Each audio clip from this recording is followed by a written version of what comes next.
I am the Tofu Golem. Please enjoy the video. In this video, I will show how to make lava blocks in Roblox Studio. First, open Roblox Studio and insert a new part into your workspace. You can find this option in the Model tab. Next, adjust the part's size to your desired lava pool dimensions, perhaps a width of 20 studs and a length of 20 studs. Finally, change the part's material to neon for that distinct glowing lava appearance. This sets the visual foundation for your dangerous block. Now let's add the functionality. Insert a new script object directly into your lava part.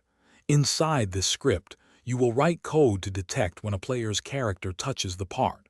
This involves using the touched event. Then, implement a function that reduces the player's health by a set amount, for instance, 25 health points. This core script makes your block harmful to players. To refine your lava, customize its properties. You can set the damage amount, perhaps 25 health points per touch, or even 50 for a more lethal effect. Crucially, add a debounce mechanism to prevent instant, continuous damage, ensuring a fair gameplay experience. Furthermore, consider adding a sound effect or a visual particle effect upon touch, like a small burst of fire, to enhance the player's feedback. Finally, it's time to test your creation.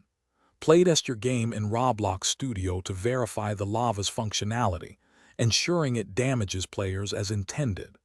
Adjust the damage values and debounce time as needed for game balance. Perhaps a 2-second debounce is ideal. Also, ensure the visual and sound effects truly enhance the lava's impact, making it feel dangerous and engaging for all players. Thanks for watching. Consider subscribing if we helped you today.